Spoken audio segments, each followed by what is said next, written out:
سب سے پہلے میرے مہمان مقرر ہیں کاشف انور صاحب، یہ لاہور چیمبر کے نائب صدر ہیں. آئیں جناب اپنے خطاب سے نوازیں. جی بسم اللہ الرحمن الرحیم. دیکھیں جی، بات یہ ہے کہ اعجاز بھائی کا بہت کنٹریبیوشن ہے جس لیے ہم یہاں پر اکٹھے ہیں. اور اگر جی آپ اتنے سینئرس بیٹھے ہیں، میں تو جی خود اسٹوڈنٹ ہوں اور آپ لوگوں سے سیکھتا ہوں، کوئی غلطی ہو جائے تو ایڈوانس میں اس کی معافی مانگتا ہوں. میں ایک ذاتی طور پہ ایک بات کہتا ہوں کہ علم کے، رزق کے اور پیسے کے بانٹنے سے یہ تینوں چیزیں کم نہیں ہوتی، یہ تینوں چیزیں بڑھتی ہیں. آپ جتنا دیتے ہیں اللہ کے نام پہ، یہ تینوں اتنی واپس، اس سے زیادہ واپس آتی ہیں. تو جو آپ اعجاز بھائی نے بیڑا اٹھا رکھا ہے گائیڈ کرنے کا، شاید اس طرح سے کوئی بھی گائیڈ نہیں کرتا. اور ہمارے ملک میں جس چیز کی سب سے بڑی کمی ہے وہ اویئرنیس ہی کی کمی ہے کہ ہم اویئرنیس نہیں دیتے. میرا تعلق چونکہ بزنس سے ہے، میرا تعلق چونکہ لاہور چیمبر سے ہے، میرا تعلق چونکہ ٹیکس سے ہے، تو میں یہی سمجھتا ہوں کہ ہمارے قوانین بنا دیے جاتے ہیں، لیکن یہ نہ بتایا جاتا ہے کہ قانون کیا بنا ہے، نہ پوچھا جاتا ہے کہ قانون کیا بنا ہے، اور نہ یہ بتایا جاتا ہے کہ اس قانون کا فائدہ کیا ہوگا. اور نارملی چونکہ پتہ نہیں چلتا تو اس قانون کا چاہے جتنا مرضی فائدہ ہو، آپ کو اس کا نقصان ہوتا ہے. چھوٹی سی بات کروں گا. پہلے میں ہی کہا کرتا تھا کہ ٹیکس نیٹ کے اندر آنے کی ضرورت نہیں ہے، اگر آپ بچ سکتے ہیں تو ضرور بچیں، کوئی ضرورت نہیں ہے اپنا انکم ٹیکس لینے کی. میں ہی کہتا ہوں آج کہ پلیز دیر نہ کریں. اگر آپ دیر کریں گے تو آپ کا نقصان ہوگا. اگر آپ ٹیکس نیٹ کے اندر نہیں ہیں تو آپ کا فائدہ تو شاید، میں مختلف پلیٹ فارمز پہ انٹرویوز میں بھی یہ بات کرتا ہوں، منسٹر سے بھی پوچھتا ہوں کہ مجھے صرف ایک فائدہ بتا دیں کہ ٹیکس نیٹ کے اندر آنے کا فائدہ کیا ہے سوائے کم ود ہولڈنگس کے. تو ان کے پاس بھی اس بات کا جواب نہیں. اس پلیٹ فارم پہ بھی سوال چھوڑتا ہوں، ٹیکس نیٹ کے اندر آنے کا فائدہ کیا ہے؟ کوئی فائدہ نہیں ہے سوائے کم ود ہولڈنگس کے. لیکن اب سسٹم اتنا ایڈوانس ہو گیا ہے، اب سسٹم اتنا انٹیگریٹ ہو گیا ہے، سسٹم اتنا اپڈیٹ ہو گیا کہ ہماری ہر انفارمیشن ڈپارٹمنٹ کے پاس ہے، اور ہمیں وہ فائدہ دے نہ دے ہمیں نقصان ضرور دے گی. So it is very important to come into the tax net. اب جیسے اعجاز بھائی ایکسپورٹ امپورٹ پہ بات کر رہے ہیں، میں ابھی بھی پہلے بھی بات کر رہا تھا، ہماری بدقسمتی ہے کہ we are import based country, ہم ایکسپورٹ بیسڈ کنٹری نہیں ہیں. ہم جتنی مرضی کوشش کر لیں ایکسپورٹ کی بڑھانے کی، ہم نہیں بڑھا سکتے، بڑھا ہی نہیں سکتے، because we are not ready for it. ہم جو ہمارے اوپر بھی بیٹھے ہیں وہ بھی شاید نہیں چاہتے کہ ہماری انڈسٹری چلے. ہم ایسے قوانین بناتے ہیں، ہم ایسی پالیسیز بناتے ہیں کہ ہماری انڈسٹری چل نہ سکے. ابھی بھی ایک ایشو چل رہا ہے، تھرڈ امینڈمنٹ آ گئی ہے، بے شمار اس میں لوپ ہولز ہیں، بے شمار اس میں پرابلمز ہیں. اس میں یہاں تک کہا گیا ہے کہ آپ نے، دراصل ہم ڈی ٹریک ہو جاتے ہیں. ہم نے ڈاکومنٹڈ اکانومی کی طرف جانا تھا، ہم ڈیجیٹلائزڈ اکانومی کی طرف جا رہے ہیں. It is not possible. آج ابھی یہ پاسبل نہیں ہے. ہم یہ کرنے کے لیے جا رہے ہیں کہ جتنی ہماری کمپنیز ہیں، جتنی ہماری پرائیویٹ لمیٹڈ کمپنیز ہیں، ہم چیک پے آرڈر کا کانسیپٹ ختم کرنے کے لیے جا رہے ہیں. How it comes? کیسے چلے گا؟ آپ بینک کے ہیڈ ہیں سر، ابھی بینکرز کو نہیں پتا کہ تھرڈ امینڈمنٹ میں وہ پالیسی کیا لائے ہیں. میں بینکر سے پوچھ رہا ہوں یار اب ہم شفٹ کیسے کریں گے، ہم سوئچ آن کیسے کریں گے؟ انہوں نے یہ کہہ تو دیا ہے کہ ابھی جتنی بھی پرائیویٹ لمیٹڈ کمپنیز ہیں وہ نہ پے آرڈرز استعمال کر سکیں گے، نہ چیکس استعمال کر سکیں گے. تو کرنا کیا ہے؟ کہتے ہیں پتہ نہیں. تو بھائی آپ کی امینڈمنٹ آ گئی ہے، جس نے اس کو انفورس کرنا ہے، اسٹیٹ بینک کے بھی یہاں ایک صاحب بیٹھے ہیں سر، پتہ ہی کچھ نہیں کہ کرنا کیا ہے. تو دیکھیں اٹ از ویری امپورٹنٹ.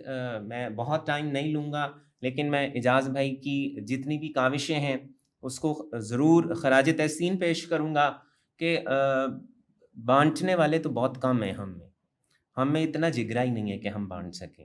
اور جو ہم میں ذرا آگے جا رہا ہوتا ہے، ہم میں سارے ہوتے ہیں ٹانگ کھینچنے کے لیے نارملی. اور ابھی ہم پہلے بیٹھے وہی بات کر رہے تھے کہ ہم میں پالیٹکس کا مادہ اتنا زیادہ آ گیا ہے کہ گھروں میں بھی پالیٹکس آ گئی ہے، رشتوں میں پالیٹکس آ گئی ہے، بہن بھائیوں میں، ماں باپ میں پالیٹکس آ گئی ہے. تو خدارا میں انہی الفاظ کے ساتھ کہوں گا کہ پلیز اس ملک میں بہت کچھ ہے، ہم میں بہت کیپیسٹی ہے، بہت کیپیبلٹی ہے، لیکن جب تک ہم اس کو ایکسپلور نہیں کریں گے ہم اپنے ملک کے لیے کچھ بھی نہیں کر سکیں گے.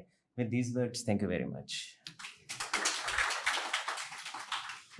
مختلف اخبارات بالخصوص جنگ میں فرسٹ پیج پہ جو کارٹون چھپتا تھا اور اس کا اثر لیا جاتا تھا، وہ شخصیت جاوید اقبال صاحب، کارٹونسٹ، مصنف، ادیب، متعدد کتابوں کے مصنف ہیں. میں ان کو دعوت دوں گا کہ وہ آئیں اور اپنے خیالات کا اظہار فرمائیں.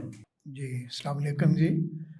ماشاءاللہ اس تقریب کا آغاز تو آپ نے کیا ہے اور مجھے 50 سال ہو گئے ہیں کام کرتے ہوئے, اور میں زیادہ تر یہی ہوتا ہے حکومت کی خامیاں تلاش کرنے میں, تو اس میں مجھے کوئی زیادہ کام ہی نہیں کرنا پڑتا, اچھائی تو ہوتی نہیں, تقریباً خرابیاں ہوتی ہیں. تو مجھے بھی دیکھیں نا, جس طرح انہوں نے کہا کہ علم بانٹنے سے کم نہیں ہوتا بڑھتا ہے, مجھے بھی اب کئی چیزوں کا یہ پتہ چلا. دیکھیں کتنی سمپل طریقے سے انہوں نے کہا کہ ٹیکس دے.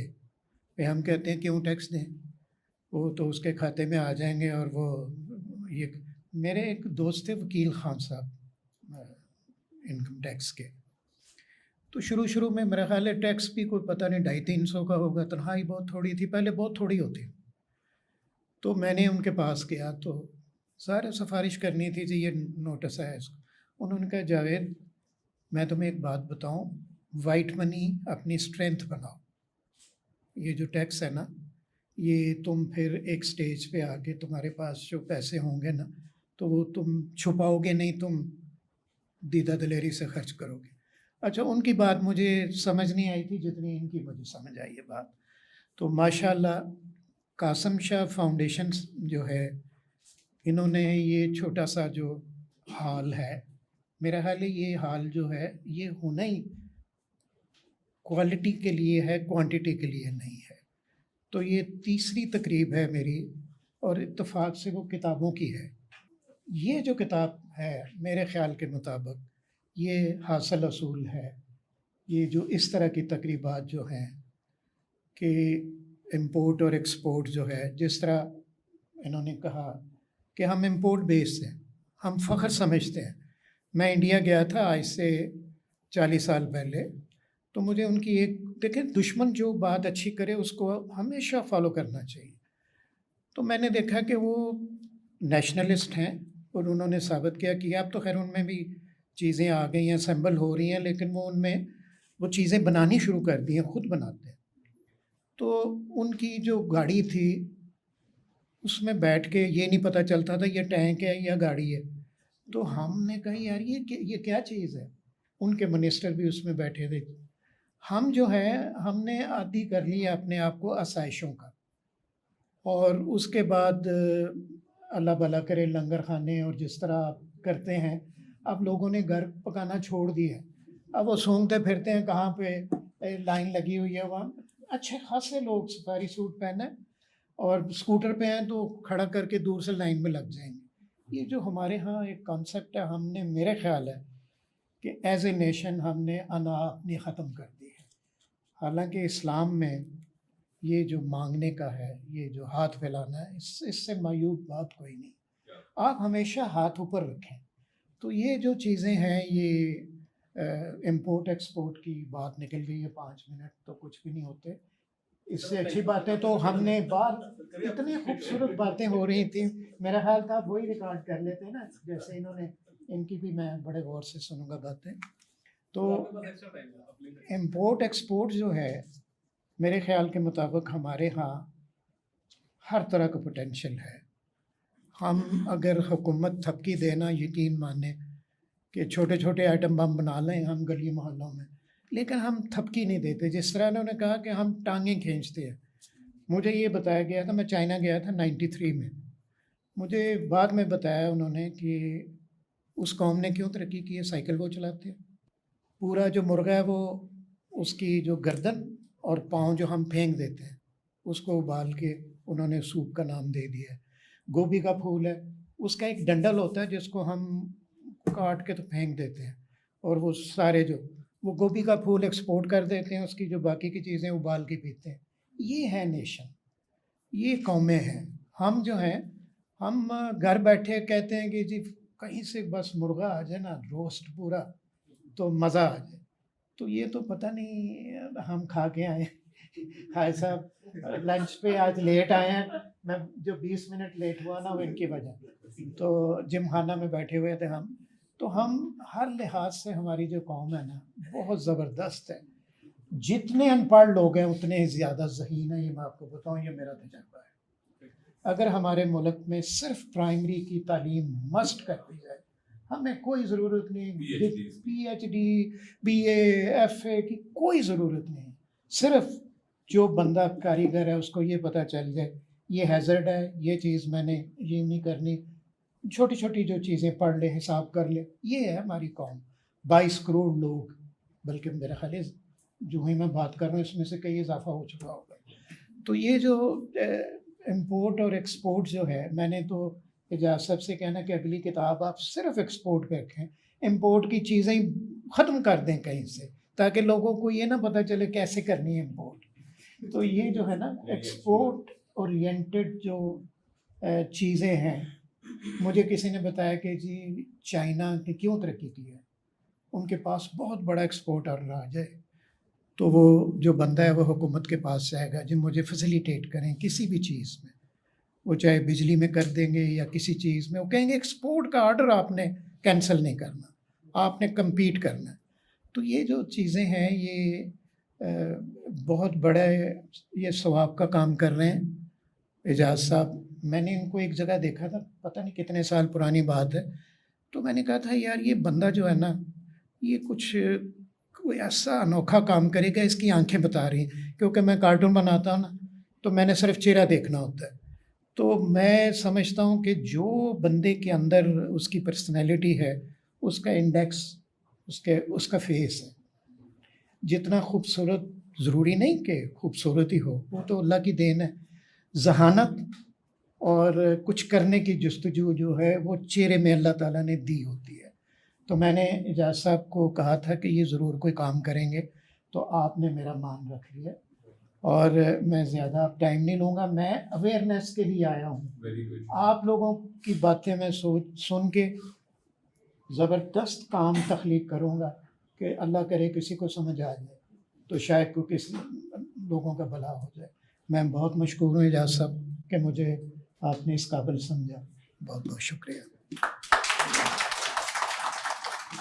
نیکسٹ ہمارے جو اسپیکر مہمان ہیں وہ ہیں محمد منیر احمد صاحب, retired chief manager state bank of Pakistan, اور آج کل جو ٹیکس کا متبادل نظام جس کو کہا جا سکتا ہے زکوٰۃ کے حوالے سے بہت کام کر رہے ہیں. میں ان سے گزارش کروں گا کہ وہ آئیں اسٹیج پہ اور اپنے خیال کا اظہار کریں. یہ بڑا اچھا موقع ہے کہ آج ہم اکٹھے ہوئے ہیں ایک سیلیبریشن کے لیے for excellence, to appreciate excellence. یہ چیز ہمارے ملک میں بہت تھوڑی ہے. جیسے ابھی اسپیکر نے بتایا کہ پالیٹکس بڑی ہے, بلیم گیم بہت زیادہ ہے, تو یہ بڑا اچھا آج ایونٹ ہے اور مجھے خوشی ہے کہ مجھے بھی اس میں بات کرنے کو موقع دیا گیا. جیسے ابھی بتایا میں اسٹیٹ بینک کا ریٹائرڈ چیف مینیجر ہوں اور یہ ٹاپک ریلیٹ کرتا ہے اسٹیٹ بینک کے ساتھ. دو باتیں میں کہوں گا کیونکہ ٹائم تھوڑا ہے. ایک تو اعجاز صاحب کے بارے میں اور دوسری ان کی بک کے بارے میں. اعجاز صاحب کو میں 5 سال سے جانتا ہوں.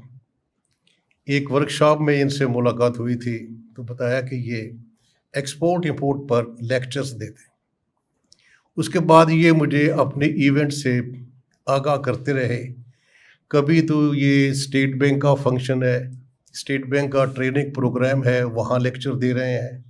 نباف اسلام آباد میں اسٹیٹ بینک کا ٹریننگ انسٹیٹیوٹ ہے, وہاں گئے ہوئے ہیں. کبھی کسی چیمبر میں گئے ہوئے ہیں, کبھی ریڈیو پر انٹرویو دے رہے ہیں, کبھی کوئی اور ورکشاپ کر رہے ہیں. تو ایک چیز میں سوچ رہا تھا کہ جو آدمی اس قدر busy who, what should be the ultimate end? There should be a book. کہ ایک کتاب آنی چاہیے اعجاز صاحب کی طرف سے, a person who is so busy, اور جو ان کی بزنس ہے اس کی جو کوئی حد نہیں ہے, کوئی لمٹ نہیں ہے. ٹی وی پر بھی آ رہے ہیں, ریڈیو پر بھی پیغام دے رہے ہیں. تو مجھے خوشی ہوئی جب ان کا میسج آیا کہ سر وہ بک تیار ہو گئی. تو میں آئی اپریشیٹ اور میں مبارکباد پیش کرتا ہوں.